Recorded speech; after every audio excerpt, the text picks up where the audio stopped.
The Bad Batch finale aired last Friday, and in its final shot, so obviously spoilers in this video, we saw a secret Imperial mountain installation where Nala Se, a cloning scientist from Kamino,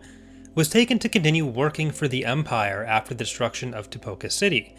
Because this was a cloning facility built into a mountain in the middle of a forest, people immediately began pointing out the similarities between this planet and Wayland from the Thrawn Trilogy with the Moutt Tantiss facility. Concept art from the episode has been released on the Star Wars website, and it actually confirms not just a similar facility, but that this is in fact Moutt Tantiss on the planet Wayland. The concept art spells Wayland with an E instead of an A, so the new canon version may be spelled differently, but it also wouldn't be the first time that a concept art or reference image have a misspelled version or a name slightly different than what it ultimately will be in universe. For those unfamiliar, in the Thrawn Trilogy from Legends, Grand Admiral Thrawn was one of a few Imperials who knew of a secret storehouse placed by the Emperor on the planet Wayland. Originally it was guarded there by a Dark Jedi who was defeated and replaced by the clone Jedi Joruus C'baoth. That part of the story is a little murky and based on Joruus's own recounting, and with how the story evolved it's more likely C'baoth was cloned there and stayed there.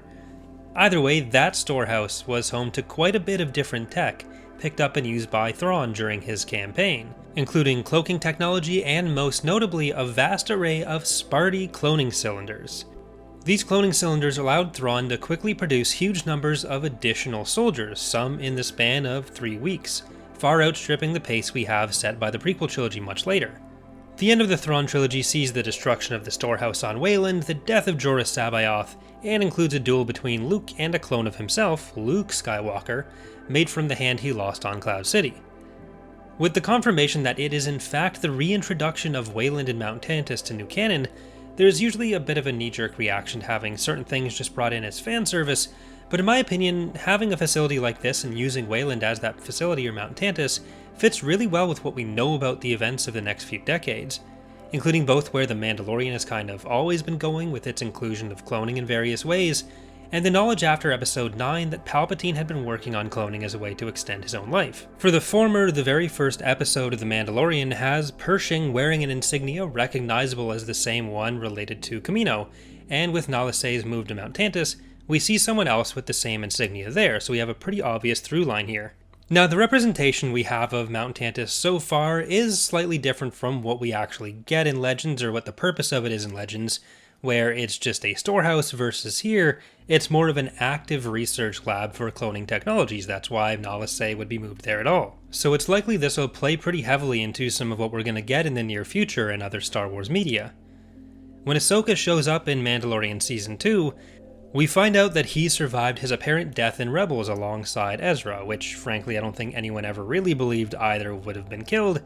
and it seems a lot like the upcoming shows are going to be trying to tie that into a new canon version of the Thrawn campaign. It'll probably be a while before we have too many details on what that could or will look like, but maybe we'll get some hints on it and how Nala Se's work connects with all the future stuff with the Bad Batch Season 2 next year, which has been confirmed already. It seems like the live-action shows, especially Ahsoka, will have some other ties into this plotline moving forward, but it's also pretty likely we'd get some more at least tangentially connected elements via The Mandalorian, especially with any element related to Grogu. Now, the fact that Moutt Tantiss exists and Wayland exists is not necessarily confirmation that it's going to directly tie into any of this or play a huge role, but especially with the name drop of Thrawn and the confirmation that he's up to something out there somewhere, it would seem unlikely to me that both of these things are being introduced and were probably being planned for a while or simultaneously without any connection there, so it does seem like they are trying to move towards some sort of Thrawn Trilogy-esque story here. Either way, that's going to do it for today. Which shows are you most looking forward to of all the stuff that's been announced, whether it's an upcoming season of a show we've already had, or one we haven't seen at all yet? Let me know in the comments. Thanks for watching, and I hope to see you next time.